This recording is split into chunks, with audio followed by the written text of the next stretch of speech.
Hello everyone, good morning. मैं शरद यादव आप सभी का स्वागत करता हूं एक बार फिर से आपके अपने यूट्यूब चैनल ग्लैंस एकेडमी पर। दोस्तों 5 से 6 दिन की जो है कि बीच में छुट्टी थी, अवकाश मिला आप लोगों को। दिवाली का त्यौहार था जो बहुत ही धूमधाम से आप सभी ने मनाया होगा। साथ ही साथ कल भैया दूज का भी त्यौहार कंप्लीट हो गया, जिसमें भाइयों से बहनों ने अच्छी खासी धनी या धनराशि ली होगी और भाइयों की जेब भी थोड़ी ढीली हो गई होगी। और इसी के साथ हमारा ये जो छुट्टी का समय था वो सभी कंप्लीट हो गया और मैं भी घर चला गया था। तो घर पे बहुत सारे काम रहते हैं जिसकी वजह से क्लासेस रेगुलर नहीं हो पा रही थी और फिर मैंने सोचा दिवाली की छुट्टी में क्या ही क्लास देकर आप लोगों को डिस्टर्ब करूं। तो अच्छे से एंजॉय करिए। लेकिन अब हमारी कमर कस लेने का टाइम आ चुका है कि अब हमें रेगुलर स्टडी करनी है। आर ओ एग्ज़ाम ज़्यादा दूर नहीं है। साथ ही यूपीएससी की जो करंट अफेयर सीरीज हम लोग चला रहे हैं, जिसमें विजन आईएएस की मंथली मैगजीन हम लोग मई, जून, जुलाई, अगस्त चारों को कंप्लीट कर चुके हैं और अब हम कंप्लीट कर रहे हैं आपकी सितंबर की, जिसमें हम लोगों ने polity and international relation governance को कंप्लीट कर लिया है। तो आज का हमारा जो सेशन होगा दोस्तों वो होगा इकोनॉमिक्स पे और काफ़ी अच्छे अच्छे टॉपिक होंगे जो आपकी इकोनॉमिक्स की समझ को और बेहतर करेंगे और जो करंट के टॉपिक आते हैं इकोनॉमिक्स से यूपीएससी में वो काफ़ी बेनिफिशियल रहेंगे। तो चलिए शुरू करते हैं। वीडियो अच्छी लगी तो लाइक कर देना और जो दोस्त पहली बार अगर चैनल पर आया तो सब्सक्राइब जरूर कर लेना, क्योंकि इस तरीके का कंटेंट पूरे यूट्यूब पर विजन आईएएस का कहीं भी आपको देखने को नहीं मिलेगा। तो शुरू करते हैं आज के टॉपिक को। तो यहाँ पर आप देखेंगे कि इकोनॉमिक सेक्शन में हम लोग कौन कौन से टॉपिक को कवर करेंगे। तो सबसे पहले हम लोग देखेंगे जीडीपी। जो जीडीपी पे एक रिपोर्ट आई हुई है उसके बारे में देखेंगे और जीडीपी को समझेंगे भी कि जो हम लोग रोज पढ़ते हैं कि जीडीपी इतनी ग्रोथ हो रही है, भारत की जीडीपी अच्छी चल रही है, भारत का रोजगार अच्छा चल रहा है। तो ये सभी चीज़ों को हम लोग कैलकुलेट कर लेंगे आज की क्लास में। फिर क्रॉस बॉर्डर पेमेंट का जो सिस्टम है जो G20 के समिट में हुआ, इसको देखेंगे। साथ ही साथ कॉर्पोरेट गवर्नेंस और रेगुलेशन ऑफ क्रिप्टो एसेट यानी कि क्रिप्टो करेंसी से रिलेटेड जो भी प्रॉब्लम्स हैं, तो ये सभी चीज़ों को आज की क्लास में हम लोग डिस्कस करेंगे। तो चलिए शुरू करते हैं पहले टॉपिक से और पहला टॉपिक रहेगा हमारा जीडीपी। तो यहाँ पर हमारा जो पहला टॉपिक देख रहे हैं आप लोग कि भारत में सकल घरेलू उत्पाद जीडीपी का अनुमान लगाया गया है, जो कि फुल फॉर्म होती है gross domestic product. It means कि ग्रॉस मतलब सकल, डोमेस्टिक मतलब घरेलू और उत्पाद मतलब प्रोडक्ट। तो जीडीपी का अनुमान लगाया गया। तो ऐसा नहीं है, हर साल रिपोर्ट आती है। तो वित्त मंत्रालय ने जो अप्रैल जून 2023 यानी कि तिमाही का होता है अप्रैल मई जून, इसके जीडीपी डेटा को सटीकता पर लेकर जो वाद विवाद हो रहा था उस पर स्पष्टीकरण जारी कर दिया है। जैसे विपक्षी दल थे और भारतीय बहुत सारे विश्लेषक थे जो अर्थशास्त्री थे, उन्होंने कहा कि जो आंकड़े दिए गए हैं जीडीपी के वो एक्यूरेट जीडीपी के आंकड़े नहीं है, क्योंकि भारत की स्थिति कुछ और है और जीडीपी में आंकड़े कुछ और दिए गए। तो इस विवाद को शांत करने के लिए ही वित्त मंत्रालय ने क्या किया, एक स्पष्टीकरण जारी किया। तो इसके माध्यम से हम देखेंगे कि विवाद क्या था और हम क्या टॉपिक को कवर कर रहे हैं। लेकिन उससे पहले आपको ये जानना जरूरी होगा कि जीडीपी क्या होती है दोस्तों। तो देखिए, जीडीपी मतलब होता है सकल घरेलू उत्पाद, जो किसी देश की सीमाओं के भीतर, अब यहां पर ध्यान देना कि जो किसी देश की सीमाओं के भीतर उत्पादित सभी तैयार वस्तुओं और सेवाओं। तो बात समझना कि जीडीपी में आपका गुड्स भी आता है और सर्विसेज भी आती है। क्या आती है आपकी जीडीपी में? गुड्स एंड सर्विसेज दोनों ही आती हैं और इनका जो कुल मौद्रिक मूल्य होता है वही जीडीपी कहलाता है। लेकिन वो मौद्रिक मूल्य क्या होगा? अंतिम मूल्य होगा। अब जैसे मान लीजिए कि मैं एक कॉपी तैयार कर रहा हूँ, ठीक है, एक कॉपी तैयार कर रहा हूँ या पेन को मान लीजिए थे, तो मैंने एक पेन तैयार किया और पेन की कीमत जो है कि मुझे 10 रुपए लगानी है। तो ये क्या हो गया? ये इसका मौद्रिक मूल्य हो गया। इट मीन्स कि ये एक वस्तु की जीडीपी मूल्य हो गया। कैसे पता चलेगा अंतिम मूल्य? क्योंकि इससे पहले मैंने एक प्लास्टिक का कवर लिया होगा, एक पतली सी रिफिल ली होगी, इसके लिए एक इंक ली होगी। इन सभी के प्राइस अलग अलग हैं और इसमें वैल्यू एडिशन की गई होगी टेक्नोलॉजी के माध्यम से कि कैसे हम उसमें रिफिल को भर रहे हैं। तो इन सभी चीजों को कैलकुलेट करने के बाद जो मार्केट प्राइस आया, जिस प्राइस पे ये बेच रहा हूं मैं 10 रुपए, यही इसका अंतिम मूल्य होता है। तो समझ में आ गया। अब इसी तरीके से कोई सर्विस को देख लो, कोई गुड्स को देख लो, जो तैयार होता है और उसका जो अंतिम प्राइस होता है वही इसका क्या होता है? जीडीपी हो जाता है। तो यहाँ पर हमारे भारत में हालांकि जीडीपी को कैलकुलेट करने के लिए 3 मेथड यूज किए जाते हैं। उन 3 मेथड में आप कोई सा भी मेथड यूज कर सकते हैं, उसका जो मापन आएगा, जो आंकड़ा आएगा वो सेम आएगा। तो भारत में जो पैटर्न यूज किया जाता है वो आय या उत्पादन विधि, ध्यान दीजिएगा, इनकम मेथड या फिर प्रोडक्शन मेथड। और एक और मेथड होता है जिसको हम लोग व्यय मेथड भी कहते हैं, यानी कि व्यय विधि। तो हमारे भारत में जो जनगणना की जाती है, मतलब जो जीडीपी के आंकड़ों की गणना की जाती है, वो आय या उत्पादन विधि का उपयोग करके की गई है। और इसके अकॉर्डिंग कहा गया है कि जीडीपी अप्रैल से जून की 7.8% की दर से बढ़ी है। 7.8% चल नहीं रही है हमारी जीडीपी, बल्कि 7.8% की दर से बढ़ी है। और ध्यान देना कि अगर आप रियल जीडीपी की बात करेंगे, ध्यान देने वाली बात है, क्योंकि यहाँ पे वर्ड क्या है, वास्तविक जीडीपी। तो रियल जीडीपी होती है, एक होती है नॉमिनल जीडीपी, मैं आगे अभी बताऊंगा। रियल जीडीपी की ये बात होती है खासियत कि अगर उसमें ग्रोथ देखने को मिल रही है तो नो डाउट उसमें प्रोडक्शन भी बढ़ेगा, और जब प्रोडक्शन बढ़ेगा तो हमारे लिए कर्मचारियों की आवश्यकता पड़ेगी, अधिक से अधिक श्रमिकों की आवश्यकता पड़ेगी, लेबर की आवश्यकता पड़ेगी। तो इट मीन्स कि एम्प्लॉयमेंट भी जनरेट हो रहा है। अगर गवर्नमेंट कह रही है कि भाई वास्तविक जीडीपी हमारी 7.8% की दर से बढ़ रही है, तो इट मीन्स हमारे यहाँ सप्लाई अधिक से अधिक होनी चाहिए, प्रोडक्शन अधिक होना चाहिए, वहीं हमारे यहाँ एम्प्लॉयमेंट भी अधिक होना चाहिए। विपक्ष ने इसी मुद्दे को लिया, कुछ आर्थिक विश्लेषकों ने इसी मुद्दे को लिया कि भारत में लगातार बेरोजगारी दर तो बढ़ती जा रही है, इट मीन्स कि रोजगार तो मिल नहीं रहा लोगों को, तो रियल जीडीपी कैसे बढ़ गई? इसका मतलब कि नॉमिनल जीडीपी बढ़ रही होगी। अब नॉमिनल क्या होता है तो उसको भी हम लोग समझेंगे अभी आगे, अभी यहां तक आप लोग कैलकुलेट रखिएगा। अब यहां पर ये कहा जा रहा है कि ये जो 7.8% की दर से बढ़ रही है तिमाहियों में, जो कि सर्वाधिक है अभी तक, इसका मतलब इन्होंने कहा कि सेवा सेक्टर जो है, सर्विस सेक्टर, हालांकि हमारे पूरे जीडीपी में सर्विस सेक्टर का जो योगदान होता है 50% प्लस होता है, सबसे अधिक हमारे भारत में सर्विस सेक्टर ही तेज चल रहा है। तो सेवा क्षेत्र में दोहरे अंक की वृद्धि दर की गई है। अब दोहरे अंक का मतलब क्या होता है कि 10 से लेकर 99% के बीच में आपकी कहीं भी ग्रोथ रेट आ सकती है। अगर मैं कहूँ 9% की वृद्धि हो रही है तो ये सिंगल यूनिट हो गई। अगर मैं कहूँ 100% या 101% या 105% तो ये 3 डिजिट हो गई। लेकिन 2 डिजिट का मतलब हो गया कि 10%, 12%, 13%। हालांकि जो जीवीए में आप देखोगे सर्विस सेक्टर की हिस्सेदारी तो 56% है, और 56 क्या है दोस्तों? 2 डिजिट है। तो वित्त मंत्रालय यही कह रहा है कि जो हमारे यहाँ रियल जीडीपी बढ़ रही है 7.8% की दर से, उसका कारण ये है कि सर्विस सेक्टर बहुत तेजी से ग्रो कर रहा है। यानी 56% तो योगदान वो अकेले दे रहा है, बाकी 44% में आपका इंडस्ट्री सेक्टर है और प्राइमरी सेक्टर है, मतलब प्राइमरी और इंडस्ट्री दोनों ही मिला लीजिए। तो ये बात होती है। अच्छा, आगे देख लेते हैं, अभी हम इस मुद्दे पर भी आएंगे दोस्तों। आगे देखते हैं यहाँ पर कि जीडीपी की जो गणना होती है हमारे इकोनॉमिक सब्जेक्ट में कितने प्रकार से होती है, ये प्रश्न आपका प्रीलिम्स में बनता है। तो इसको मैं यहाँ पे पॉइंट कर देता हूँ, क्योंकि आप लोग लगातार कमेंट में कहते हैं कि सर प्रीलिम्स से ओरिएंटेड जो चीजें उसको जरूर पॉइंट कर दिया करिए, ताकि प्रीलिम्स पे फोकस उस पर ज्यादा हो सके। तो ये पूरा मेथड आपका प्रीलिम्स के लिए है, ध्यान दीजिएगा। एक होता है उत्पादन या मूल्य वर्धित विधि, जिसको हम प्रोडक्शन या वैल्यू एडेड मेथड कहते हैं। दूसरा होती है आपकी इनकम मेथड, और तीसरा एक और मेथड होता है दोस्तों जिसको हम लोग एक्सपेंडिचर मेथड या फिर व्यय विधि कहते हैं। तीनों के बारे में डिटेल से समझ लेते हैं जरा। आप यहां पर देखेंगे कि प्रत्येक चरण में हुए मूल्य वर्धन को ही जोड़ा जाता है। अब कैसे आप कहोगे कि सर ये समझ में नहीं आया?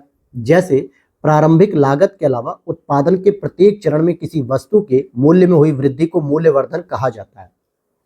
अब देखिए, जैसे मान लीजिए आप कोई एंटरप्रेन्योरशिप कर रहे हैं या कोई आप बिजनेस चला रहे हैं, कोई स्टार्टअप चला रहे हैं, तो आपने किसी वस्तु के लिए कच्चा माल खरीदा 100 रुपया का। अब ऐसा तो है नहीं है कि आप अगर कोई चीज बना रहे हो तो उसके लिए पहले कच्चा माल कहीं ना कहीं से खरीदोगे, गाँव से, किसानों से या किसी इंडस्ट्री से कच्चा माल खरीद लिया आपने। अब मान लीजिए आपको एक मेज बनानी है लकड़ी की, तो आपके घर में ना तो पेड़ हो रहा होगा ना लकड़ी होगी, तो आप कच्चे माल के तौर पे आप लकड़ी खरीदोगे, कुछ कीले खरीदोगे जिसे ठोकना होगा, जरूरत पड़ने पे फेविकोल खरीदोगे क्योंकि मेज के पैर को चिपकाया जाता है, कील से सही किया जाता है, हर एक चीज आप खरीदोगे। वो रॉ मटेरियल आपका 100 रुपए का हो गया। लेकिन अब आपने इसमें बनाते समय कुछ ना कुछ चीजें और ऐड करते चले गए, और जब मार्केट में बेचने की बात आई तो आपने कहा कि साहब ये 220 रुपए में तैयार हुई है मेज और आपको 220 रुपए में बेचूंगा।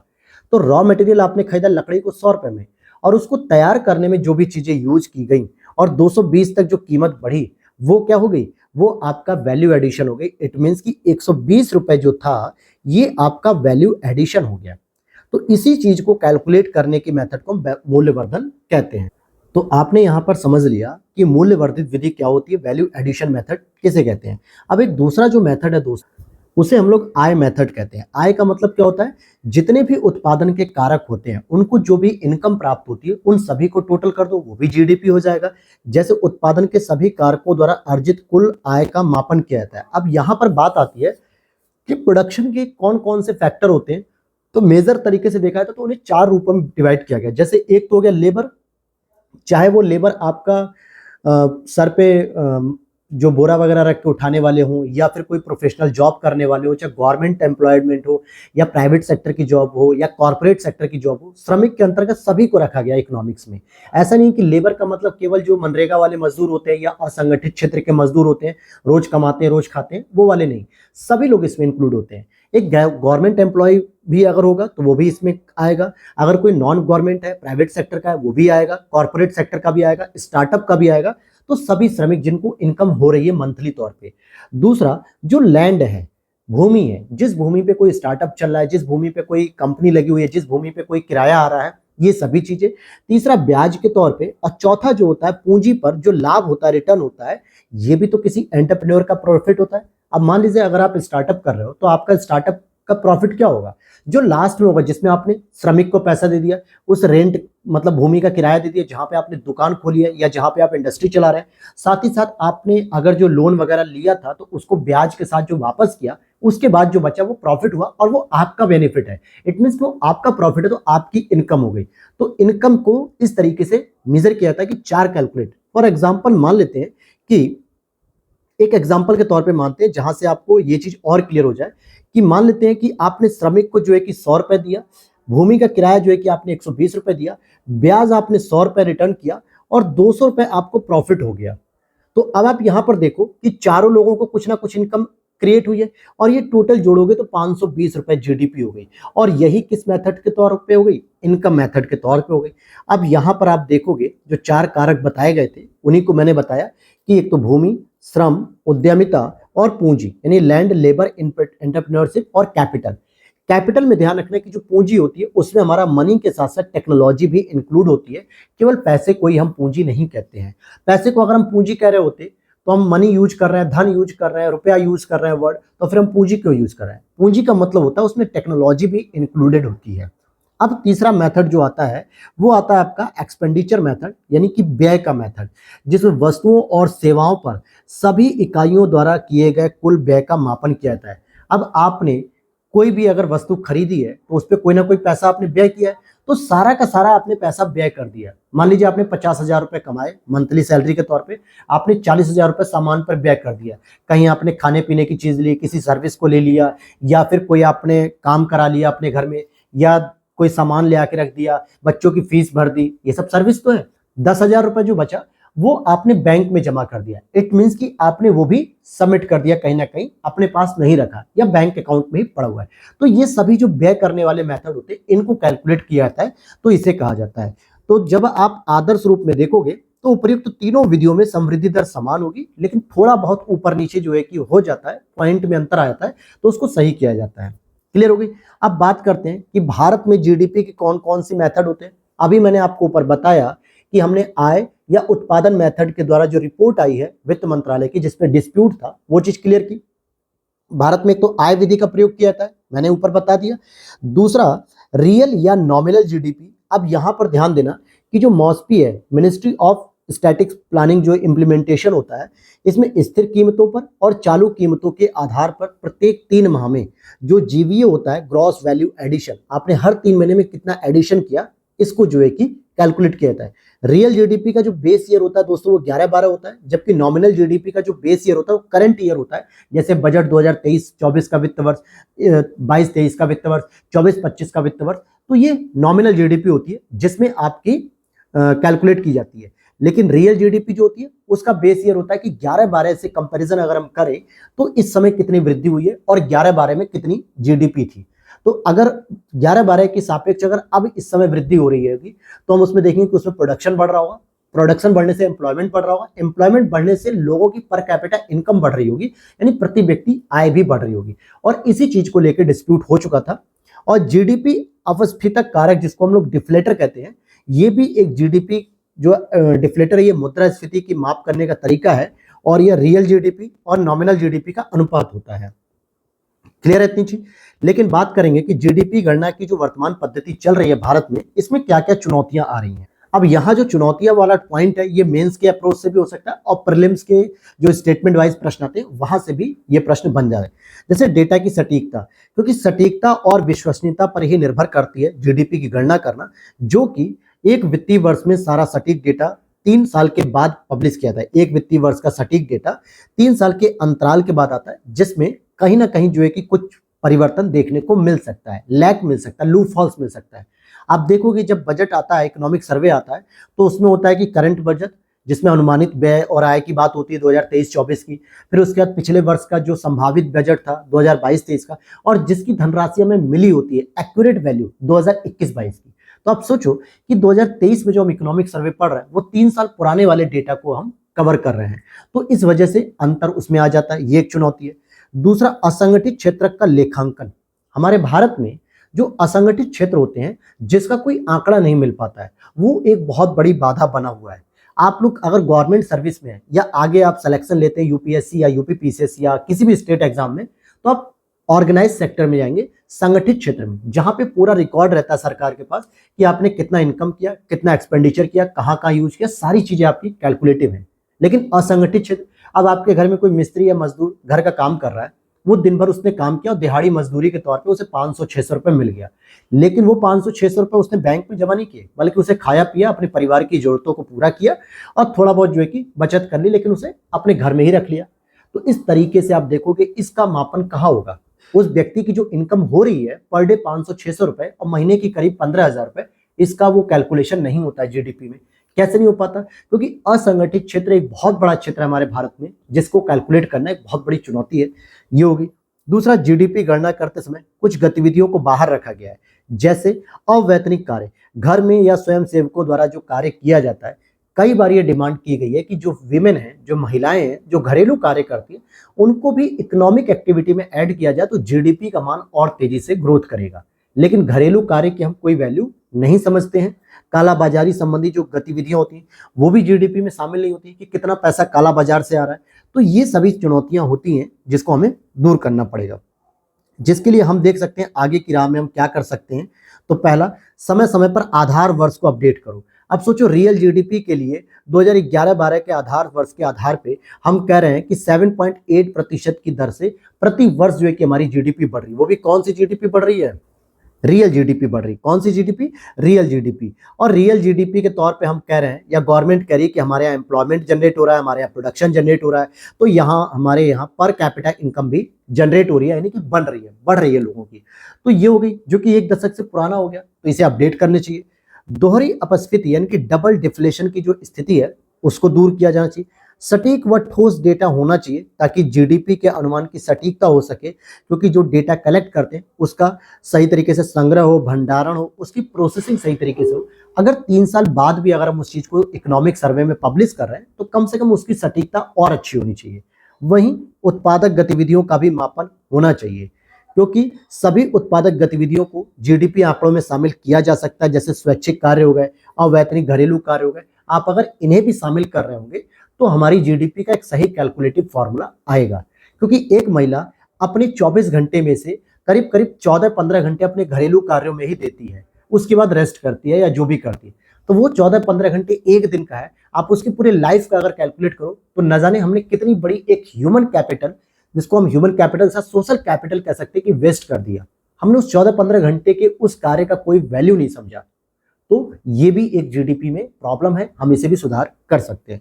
तो उम्मीद करता हूं कि जीडीपी के टॉपिक को आपने बहुत अच्छे से एंजॉय किया, बहुत चीजों को समझा और रियल जीडीपी, नॉमिनल जीडीपी क्या होती है, ये सब चीजों को क्लियर किया। तो अब हमारा अगला टॉपिक चलता है, वो है हमारा सीमा पार भुगतान, क्रॉस बॉर्डर पेमेंट हमारा टॉपिक है, जो कि G20 के तरीकों में हमने टेक स्प्रिंट 2023 का आयोजन किया और जिसका उद्देश्य था टेक स्प्रिंट 2023। आपसे प्रीलिम्स में पूछा जा सकता है कि G20 के टेक स्प्रिंट 2023 किससे संबंधित है? सीमा पार भुगतान से संबंधित है, सीमा पार आतंकवाद की चुनौतियों से संबंधित है, या सीमा पार जो है कि किसी भी मतलब समझौते से संबंधित है, आयात निर्यात से संबंधित है? तो यहां पर आपका प्रश्न गलत हो सकता है। तो याद रखना, यूपीएससी ऐसी छोटे छोटे वर्ड उठा के रख देती है। तो पता होना चाहिए कि टेक स्प्रिंट जो 2023 था उसका उद्देश्य था सीमा पार भुगतान को सुधार करना। अब इसमें होता क्या है, इसको आरबीआई के द्वारा और बीआईएस, यानी कि ये जो होता है बेसल मानक जो हम कहते हैं, स्टैंडर्ड मानक होता है इंटरनेशनल लेवल का, इन दोनों की ये संयुक्त पहल है। तो इसमें जब इंडिया इंक्लूडेड है तो यूपीएससी के लिए एग्जाम पूछा जा सकता है प्रश्न। साथ ही साथ इसका जो G20 देशों ने सीमा पार भुगतान को बढ़ावा देने पर सहमति व्यक्त की। अब ध्यान देना कि हम लोगों ने कई बार पढ़ा है कि आतंकवाद में सीमा पार देशों से फंडिंग होती है। यहाँ पर उसकी बात नहीं की जा रही दोस्तों। यहाँ पर जो आप एक दूसरे देशों के साथ व्यापार कर रहे होते हैं, आयात निर्यात कर रहे होते हैं, हम डायरेक्ट पैसे को ट्रांसफर कर रहे होते हैं, जैसे आपने सुना नेपाल से, श्रीलंका से, भूटान से, सिंगापुर से, यूनाइटेड किंगडम से, हम फोन पे या भीम यूपीआई के माध्यम से अपने रिलेटिव्स को या किसी को भी यहाँ बैठे बैठे हम यूपीआई का प्रयोग करके पेमेंट कर सकते हैं। तो ये लीगल पेमेंट होगा, इसकी बात की जा रही है कि हम सीमा पार भुगतान को इजीली कन्वर्ट करें। और भारत ने सीमा पार बिल भुगतान की सुविधा का विस्तार करने के लिए यूनाइटेड किंगडम में भी भारत बिल भुगतान प्रणाली BBPS की शुरुआत करने का प्रस्ताव दिया है। हालांकि और भी देशों के साथ हो चुका है, हम अभी समझेंगे। तो सीमा पार भुगतान के बारे में हम समझ लेते हैं कि ये एक प्रकार का वित्तीय लेन देन होता है जो बैंकों के माध्यम से होता है, जिसका पूरा रिकॉर्ड बैंकों के पास होता है कि पैसा कहाँ जा रहा है और किसके द्वारा भेजा जा रहा है। इसमें वित्तीय संस्थानों, व्यवसायों, व्यक्तियों के बीच होता है, जिसमें सेंडर और रिसीवर दोनों ही अलग अलग देशों में स्थित होते हैं। अब मान लीजिए कि मैं अपने रिलेटिव्स को कि श्रीलंका में पैसा भेजना चाह रहा हूँ। कितना भेजना है? 5 लाख रुपए भेजना है मुझे, और उसके लिए या तो मैं बैंकों के चक्कर काटूं कि बैंक में जो है कि अपना पैसा दूं, फिर वहां से वो श्रीलंका की करेंसी में कन्वर्ट होगा और फिर श्रीलंका में मेरे रिलेटिव्स को 5 लाख रुपए मिल जाएंगे, वहां की जो भी वैल्यू होगी। लेकिन अब इस चीज को आसान किया जा रहा है कि मैं अपने यूपीआई के माध्यम से ही डायरेक्ट उसकी यूपीआई में पेमेंट कर सकता हूं। ऐसा क्यों? क्योंकि भारत सरकार की यूपीआई सिस्टम ने श्रीलंका के यूपीआई सिस्टम से समझौता कर लिया है कि जो भी भारत से पैसा आएगा वो जो है कि आपके यहाँ क्रेडिट हो जाएगा।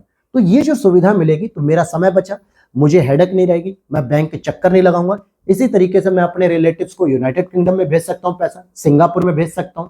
तो ये सारी चीजें हैं जो हमारे लिए बात कर रहे हैं। बताया जा रहा है कि 2023 में सीमा पार भुगतान का जो कुल वैल्यू था वो 190 ट्रिलियन डॉलर का अनुमान है, जो कि 2030 तक 290 ट्रिलियन डॉलर तक बढ़ सकता है। तो अब आप देखोगे यहाँ पे कि सीमा पार भुगतान के प्रकार क्या है, कैसे कैसे हम करते हैं। एक तो होता है स्विफ्ट कोड के जरिए। अब जैसे आप देखोगे कि जो यूट्यूब की मनी आती है दोस्तों, हम लोग यूट्यूब चैनल चला रहे हैं तो कहीं ना कहीं कुछ अर्निंग भी होती है, पेमेंट आती है। तो वो जब यूट्यूब की पेमेंट सिस्टम आती है तो उसके लिए एक स्विफ्ट कोड का पैटर्न होता है। आपने सुना होगा कि नीरव मोदी, ललित मोदी का जो केस था वो स्विफ्ट कोड से ही रिलेटेड था, कुछ जब उन्होंने घोटाला किया। तो स्विफ्ट कोड क्या होता है? एक डिस्ट्रिक्ट का एक स्विफ्ट कोड होता है किसी एक पर्टिकुलर बैंक का। अगर आप मान लो पंजाब नेशनल बैंक यूज कर रहे हो, आपकी ब्रांच पंजाब नेशनल बैंक में कहीं भी हो, लेकिन पूरे डिस्ट्रिक्ट का पीएनबी का एक ही स्विफ्ट कोड होगा। उस स्विफ्ट कोड के माध्यम से इंटरनेशनल मनी का ट्रांजैक्शन होता है, और उसको जो भी एक देश से दूसरे देश भेजने में जो चार्ज लगते हैं, जो टैक्स लगते हैं, उसको काट के भेज दिया जाता है आपके अकाउंट में। तो एक तो स्विफ्ट कोड होगी, इसलिए मैंने लिखा है कि यूट्यूब पेमेंट सिस्टम। लेकिन अब जो हम डिजिटल वॉलेट को आगे बढ़ावा दे रहे हैं, जैसे कि पेपल हो गया, गूगल पे हो गया और एप्पल पे हो गया, फोन पे हो गया, इनके माध्यम से भी हम सीमा पार भुगतान कर सकते हैं। तो यहाँ पर भारत लगातार इन देशों के साथ यूपीआई को आगे बढ़ावा दे रहा है, ताकि यूनिफाइड पेमेंट इंटरफेस जो है उसके माध्यम से हम बैठे बैठे अपने ही फोन से ट्रांजैक्शन कर सकें।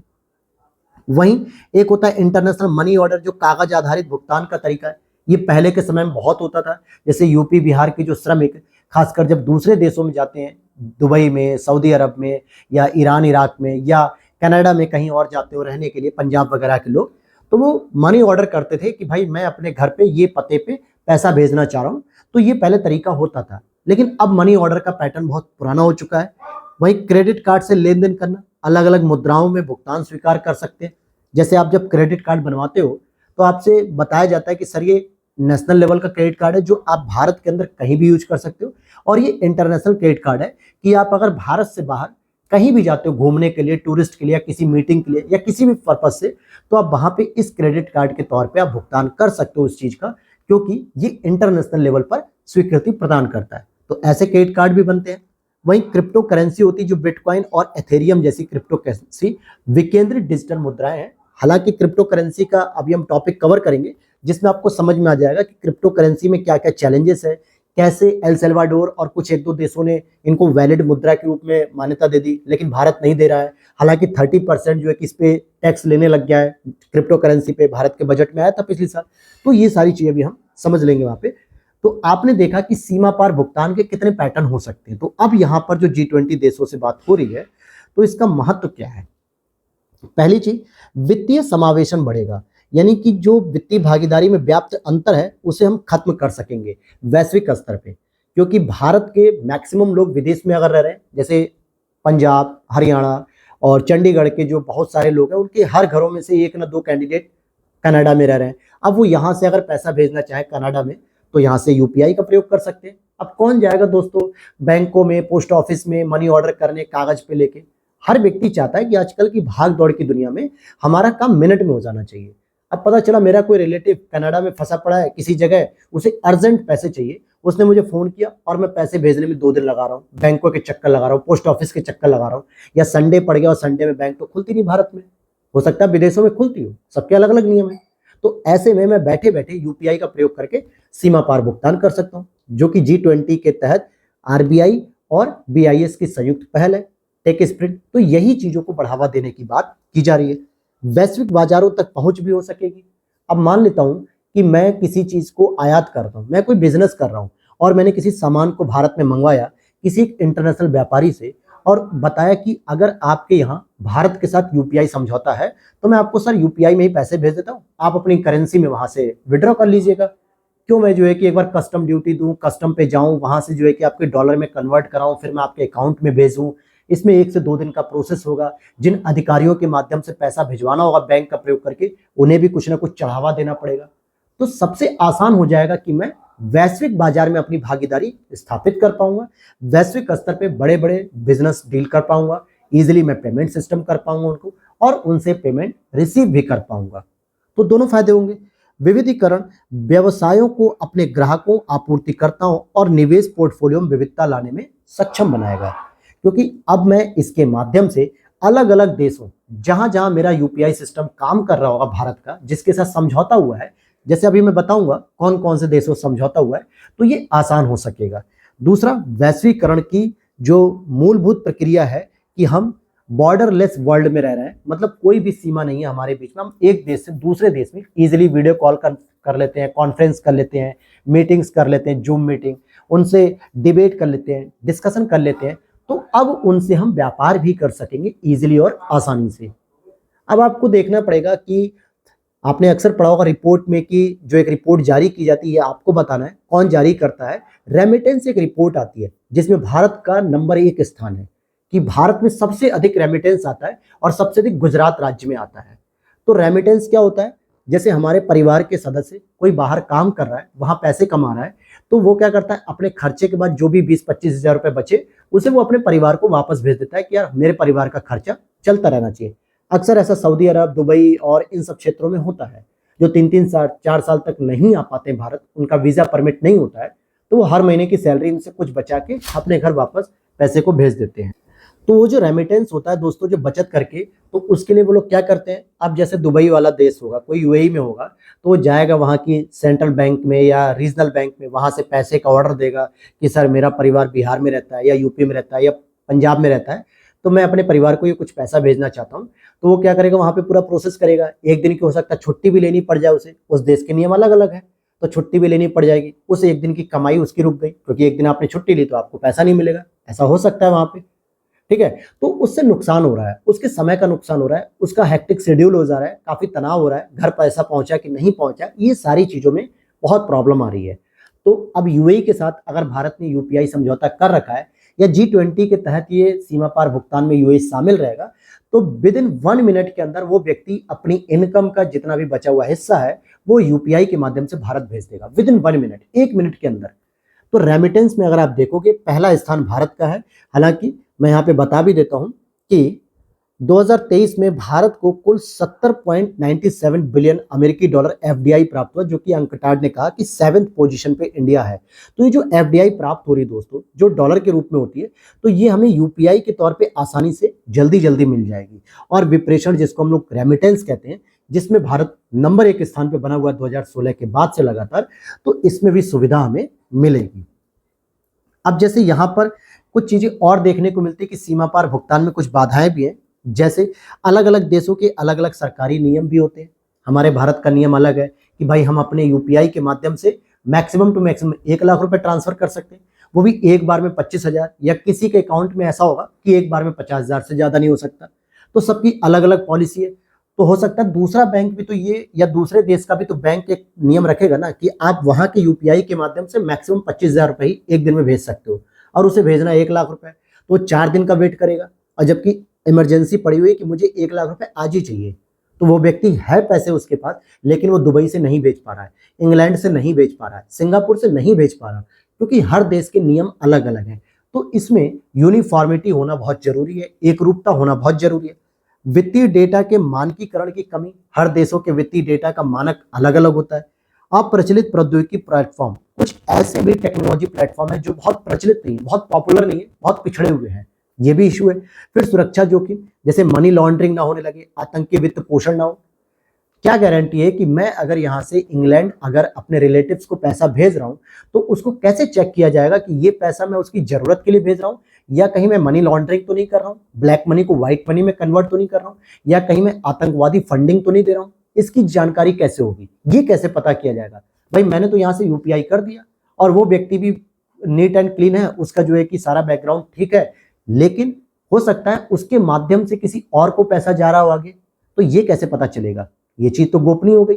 तो यहाँ पर ये भी एक प्रॉब्लम आ रही है सामने, और उच्च लागत और निपटान में भी देरी होती है ऐसे मुकदमों को निपटाने में, तो ये बड़ी प्रॉब्लम है, क्योंकि हर देश का अलग अलग टाइम जोन है। अब 0 डिग्री की जो देशांतर रेखा है वो ग्रीनविच से जाती है लंदन में, और वो 5.5 घंटे हमसे पीछे है। मेरे को अगर सुबह 9 बजे फोन आया और मैंने 9 बजे पैसा भेजा, और उस समय इंग्लैंड में क्या बज रहा होगा, मुझे लगता है कि शायद 3 या 4 बज रहे होंगे, अर्ली मॉर्निंग है। उस समय कौन सी बैंक खुली होगी? अगर मान लो कोई पेमेंट फंस जाती है, इशू होता है, तो कौन सी बैंक खुली होगी? भाई वो तो 9 बजे के बाद ही खुलेगी किसी भी देश की बैंक, या 8 बजे के बाद। तो ऐसे में अलग अलग टाइम जोन होने की वजह से भी दिक्कत है। आप नेपाल भूटान में भेजोगे तो दिन दिन का मामला रहेगा, सुबह आपने भेजा तो सुबह वहां भी हो जाती है, हो सकता है मामले का निपटारा हो जाए। लेकिन कनाडा, अमेरिका, संयुक्त राज्य अमेरिका के साथ United Kingdom, Germany, Singapore, UAE, इन देशों में तो टाइम में परिवर्तन होगा ना, तो वहां पे तो चेंजेस आएंगे। तो ये सभी प्रॉब्लम्स भी हैं जो दूर करनी बहुत जरूरी है। हालांकि भारत सीमा पार जो भुगतान करता है उसके लिए और कौन कौन सी प्रणाली को अपना सकता है या अपनाता है, तो एक आरबीआई पेमेंट विजन 2025 शुरू किया गया, जो द्विपक्षीय और बहुपक्षीय समझौतों के आधार पे है। एनपीसीआई, यही हमारे पूरे इंडिया में पेमेंट सिस्टम को कॉर्पोरेट करता है, मतलब ऑर्गेनाइज करता है। National payment corporation of India, इसने क्या किया, इंटरनेशनल पेमेंट लिमिटेड एनआईपीएल ने भीम यूपीआई क्यूआर कोड के माध्यम से अलग अलग देशों में जो है कि सीमा पार भुगतान को बढ़ावा दिया। जैसे आप सिंगापुर, संयुक्त राज्य अमीरात, मतलब यूएई, मॉरिशस, नेपाल, भूटान और यूनाइटेड किंगडम को भी अब इसमें शामिल किया गया है। तो आप देख सकते हो कि वहां के यूपीआई क्यूआर कोड के माध्यम से मैं तुरंत पेमेंट कर सकता हूँ। मेरा कोई रिलेटिव है, उसने व्हाट्सअप कर दिया मुझे यूपीआई क्यूआर, और मैंने उस पर पेमेंट कर दी तुरंत। तो ये सुविधाएं मिलेंगी। विदेशी नागरिकों और एनआरआईज को यूपीआई के इस्तेमाल की अनुमति दी गई है, भारत ने, आरबीआई ने दे दी है, क्योंकि जो हमारे विदेशी नागरिक हैं और जो एनआरआईज हैं उनको यूपीआई की अनुमति दी गई है। भारत आने पर यूपीआई का उपयोग करके वो भुगतान करने में सक्षम होंगे। सेम वही प्रोसेस जो मैंने अभी आपको बताया कि मैं सिंगापुर जा रहा हूँ घूमने और मुझे वहां पे किसी चीज को पेमेंट करना है, तो मैं अपने यूपीआई से कर सकता हूँ। उसी तरीके से कोई विदेशी नागरिक जो इन देशों का हो, यूएई का, सिंगापुर का, मॉरिशस का, नेपाल का, भूटान का, अगर वो भारत आ रहा है तो भारत आके उसे जरूरत नहीं है कि वो बैंक जाके सारे पैसे को पहले इंडियन करेंसी में कन्वर्ट कराए। पहले यही होता था, अब कराने की जरूरत नहीं है। हर जगह हमारे यहाँ फोन पे यूपीआई क्यूआर कोड है, आप डायरेक्ट उससे पेमेंट कर दीजिए, वो पैसा उसके खाते में आ जाएगा। बैंक जाने की जरूरत नहीं है, क्योंकि पहले विदेशी पर्यटक जब भारत आते थे तो सबसे पहले वो बैंक जाते थे और वहां से वो डॉलर के रूप में कन्वर्ट कराते थे इंडियन करेंसी में, रुपए के रूप में, फिर उस रुपए से पूरा टूरिस्ट का मजा लेते थे। तो ये चीजें, समस्याएं होती थी जो कम हो गई। साथ ही साथ सीमा पार CBDC, central bank digital currency को शुरू किया गया है, जो कि भारत और यूएई के समझौते पर है, तो ये भी आपको मिल सकती है ऑप्शन। फिर अगला देखते हैं आगे की राह में क्या हो सकता है कि मौजूदा पेमेंट इंफ्रास्ट्रक्चर और ऐसी सुविधाओं में सुधार करना पड़ेगा, और मैसेज फॉर्मेट यानी एक सुसंगत आईएसओ 20022 संस्करण अपनाया जा सकता है, जिसमें विशेषज्ञता रखने वाली फिनटेक कंपनियों के साथ सहयोग भी करना पड़ेगा। और सेंट्रल बैंक डिजिटल करेंसी जो सीबीडीसी है, इसकी तरह नई पेमेंट इंफ्रास्ट्रक्चर और व्यवस्थाओं की भूमिका का विश्लेषण करो, और एंटी मनी लॉन्ड्रिंग और नो योर कस्टमर, अपने कस्टमर को जानो, इसका नियम बहुत अच्छे से पालन करो, ताकि पता चल पाए कि जो पैसा आ रहा है वो कहाँ से आ रहा है और किस काम के लिए आ रहा है। वहीं विनियमों का पालन संबंधी प्रक्रिया का बोझ कम किया जाए और उसे कठोर और प्रभावी जोखिम आकलन के रूप में उसका रिव्यू किया जा सकता है, फिर उसे अपनाया जा सकता है। तो ये सभी तरीके हम कर सकते हैं। तो अब चलते हैं हम कॉर्पोरेट गवर्नेंस के टॉपिक पर। यहाँ भी आप देखेंगे कि नई दिल्ली में संपन्न G20 शिखर सम्मेलन में G20 OECD यानी कि organisation of economic cooperation development जिसे हम कहते हैं कि संशोधित कॉर्पोरेट गवर्नेंस संबंधी सिद्धांतों का समर्थन किया गया है। तो ये क्या चीजें होती हैं, तो समझ लेते हैं कि G20 या OECD ने कॉर्पोरेट गवर्नेंस के लिए अग्रणी अंतर्राष्ट्रीय मानक सेट कर रखे हैं। अर्थात कि जो कॉर्पोरेट गवर्नेंस होनी चाहिए अंतर्राष्ट्रीय स्तर पे, तो उसका एक मानक सेट किया गया OECD। तो इनमें जो है कि अपडेट करने पे एक समीक्षा की गई जो कि 2021 से 2023 तक के 2 साल के लिए थी। तो इसमें समीक्षा की गई और 2023 में OECD परिषद द्वारा मंत्रीय स्तर पे अपनाया गया और इसे संशोधित किया गया। तो जरा हम OECD को पहले समझ लेते हैं कि ये क्या है, क्योंकि यूपीएससी अक्सर ऑर्गेनाइजेशन जो चर्चा में रहते हैं उससे प्रश्न पूछता है। तो organisation for economic cooperation and development OECD आर्थिक सहयोग और विकास संगठन, यूरोपीय आर्थिक सहयोग संगठन के रूप में ये जाना जाता था। हालांकि 1961 में इसका नाम बदलकर OECD कर दिया गया और इसका जो हेडक्वार्टर दोस्तों पेरिस फ्रांस में है।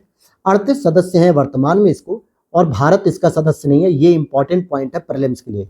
अक्सर स्टेटमेंट दे देगा कि क्या G20 में OECD के द्वारा जो कॉर्पोरेट गवर्नेंस के स्तर पे जो संशोधन किया गया नई दिल्ली में, भारत इसका सदस्य है कि नहीं है। आपको लगेगा यार कि G20 का समिट तो भारत में हुआ, OECD भारत में हुआ, संशोधित हुआ, तो नो डाउट भारत तो इसका सदस्य होगा।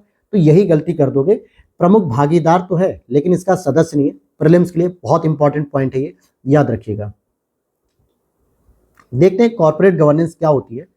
तो यह किसी कॉर्पोरेट कंपनी के गवर्नेंस को निर्देशित, नियंत्रित और नियमों, तौर तरीकों और प्रक्रियाओं की प्रणाली है कि कोई कंपनी का गवर्नेंस या प्रशासन कैसे चलेगा, कैसे रेगुलेट होगा, कौन से नियम होंगे, कौन से तौर तरीके रहेंगे जिसके तहत कंपनी अपना संचालन करेगी।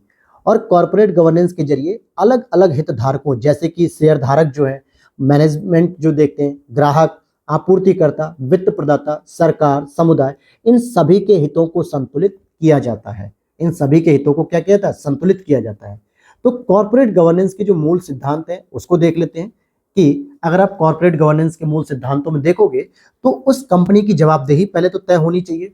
किसके प्रति, अपने ग्राहकों के प्रति, अपने आपूर्तिकर्ताओं के प्रति, अपने सभी हितधारकों के प्रति उस कंपनी की जवाबदेही होनी चाहिए कि अगर नुकसान हो रहा है तो क्यों हो रहा है, उसकी भरपाई कैसे होगी, और अगर प्रॉफिट हो रहा है तो उसका प्रॉफिट का हिस्सा सबको बराबर तरीके से या जो भी नियम हो उस तरीके पे मिलना चाहिए।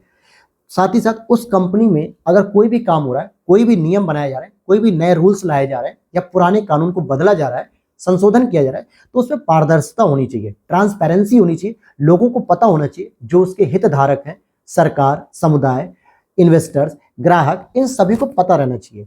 साथ ही साथ उसकी अपनी एक ऑटोनॉमस बॉडी होनी चाहिए जो किसी के दबाव में काम न करे, और आपकी इंटीग्रिटी होनी चाहिए यानी सत्यनिष्ठा होनी चाहिए। और जोखिम अगर होता है किसी प्रकार का, चाहे वो घाटे का जोखिम हो या किसी प्रकार का जोखिम आता है, तो उसको मैनेजमेंट करने का भी एक उसके पास तरीका होना चाहिए। और शेयर धारक जो होते हैं, जो उसमें शेयर होल्डर्स होते हैं, उनके भी अधिकारों की बात होनी चाहिए। उसके लिए पूरा का पूरा एक रिटन डॉक्यूमेंट्स होना चाहिए, कोडिफिकेशन होना चाहिए, संहिताबद्ध होना चाहिए, ताकि पता रहे कि आपके लिए कोई भी अगर शेयर धारक का हित प्रभावी हो रहा है या अधिकार उल्लंघन हो रहा है, तो उसके लिए क्या क्या प्रावधान है। तो ये सभी चीजें होनी चाहिए, पहले से ही सेट होनी चाहिए। अब देखते हैं मजबूत कॉर्पोरेट गवर्नेंस की आवश्यकता क्यों होने लगी। तो देखिए, मजबूत गवर्नेंस प्रणाली लागू करता है ये जो संशोधन हुआ, जो कि कंपनियों की समग्र परिचालन दक्षता में सुधार करेगा, यानी उसकी इंटीग्रिटी को बढ़ाएगा, उसकी रेस्पॉन्सिबिलिटी को बढ़ाएगा, उसमें शेयर होल्डर जो होंगे उनके इंटरेस्ट को भी जो है कि प्रमोट करेगा।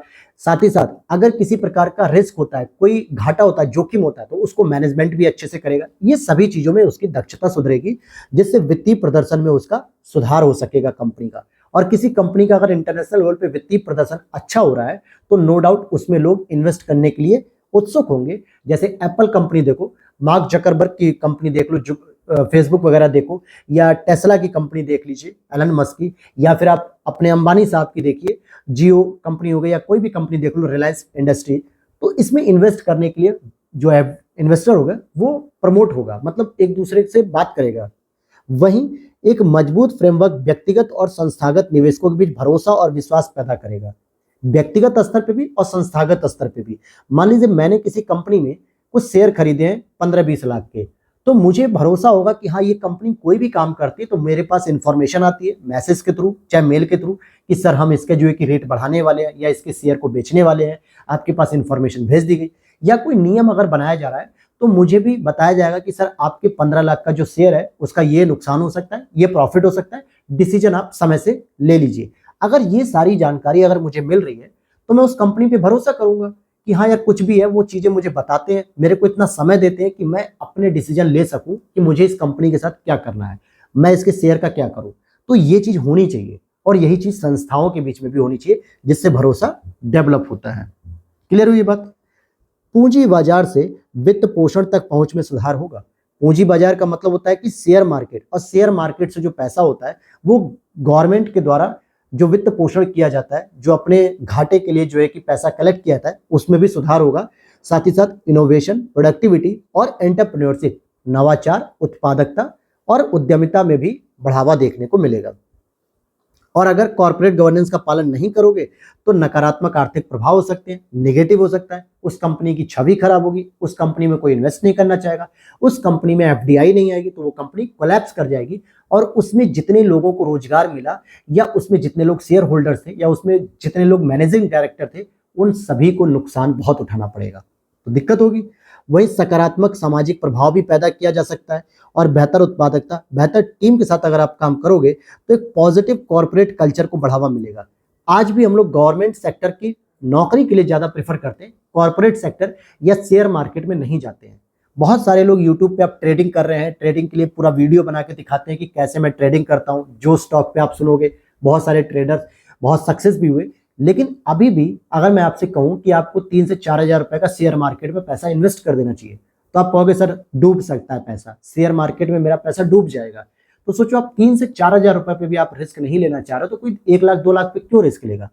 और अगर इस कल्चर को हम पॉजिटिव रूप से आगे बढ़ाएं, शेयर मार्केट के कल्चर को, कॉर्पोरेट कल्चर को, तो लोगों में जब विश्वास बढ़ेगा तो लोग अधिक से अधिक शेयर मार्केट में पैसा लगाएंगे और कहीं ना कहीं उन्हें जो प्रॉफिट हो सकता है उस प्रॉफिट से वो लाभ उठा सकेंगे।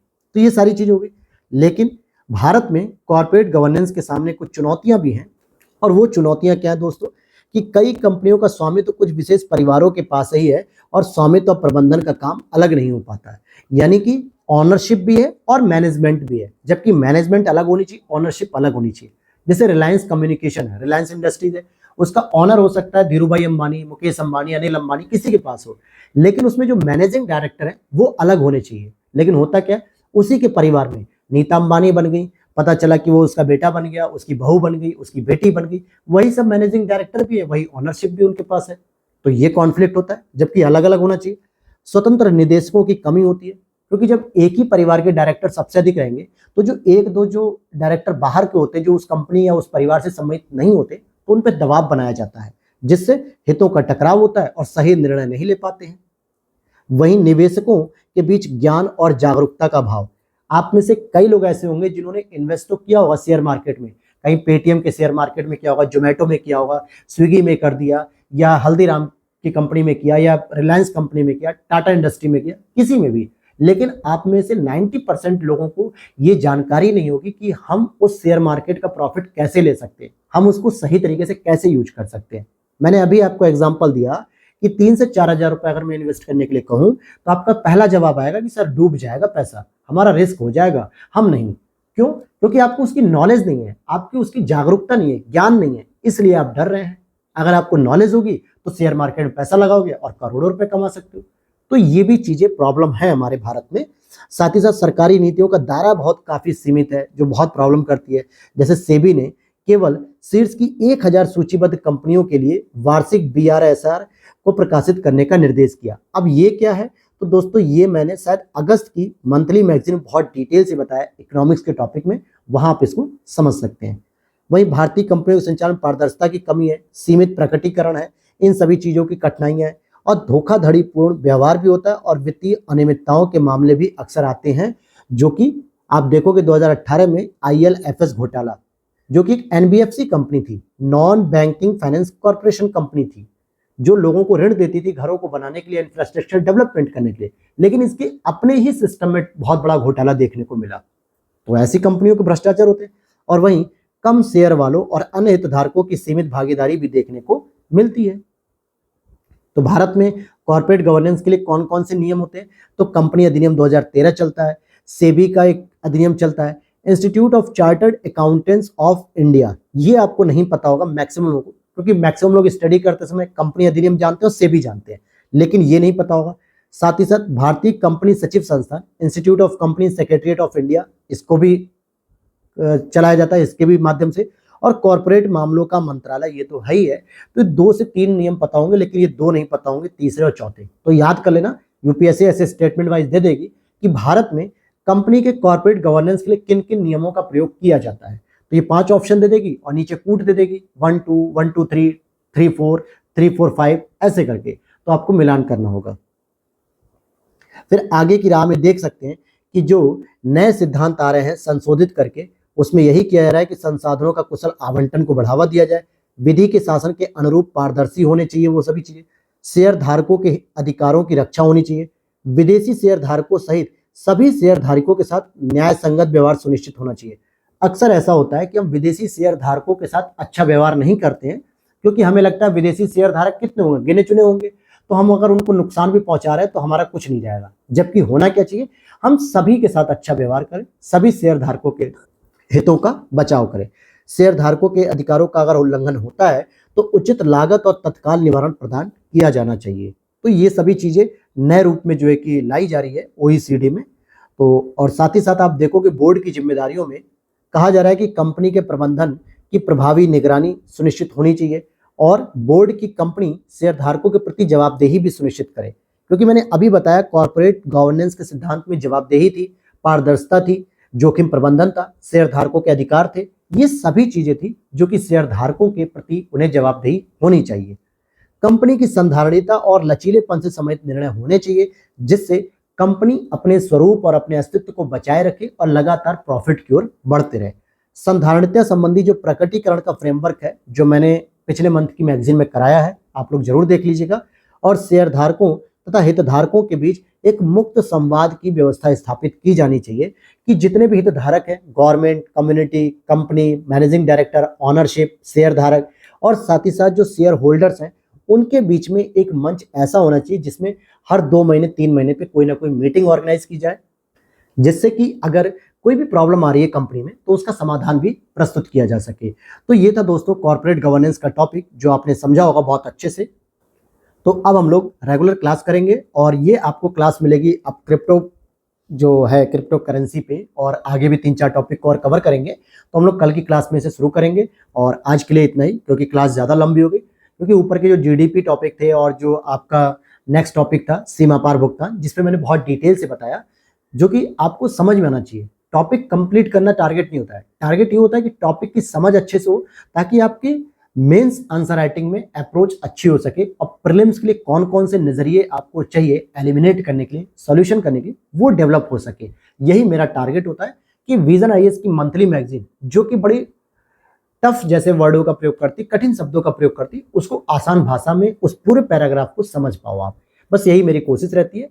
और मिलते हैं अगली वीडियो अच्छी लगी हो तो लाइक जरूर कर देना दोस्तों। यहाँ तक अगर आपने देखा है तो नो डाउट वीडियो अच्छी लगी होगी। और साथ ही साथ चैनल पर पहली बार आए तो प्लीज चैनल को ज्वाइन कर लेना, और टेलीग्राम चैनल का लिंक नीचे दिया हुआ है डिस्क्रिप्शन बॉक्स में, उसे जरूर ज्वाइन कर लेना, क्योंकि वहां पर पीडीएफ अपडेट्स वगैरह सब चीजें मिलती रहती हैं। और अब इसी के साथ घटना चक्र की क्लास भी आपको सामने मिलेगी, तो उसके लिए भी जरूर बने रहें चैनल पे। जय हिंद, जय भारत।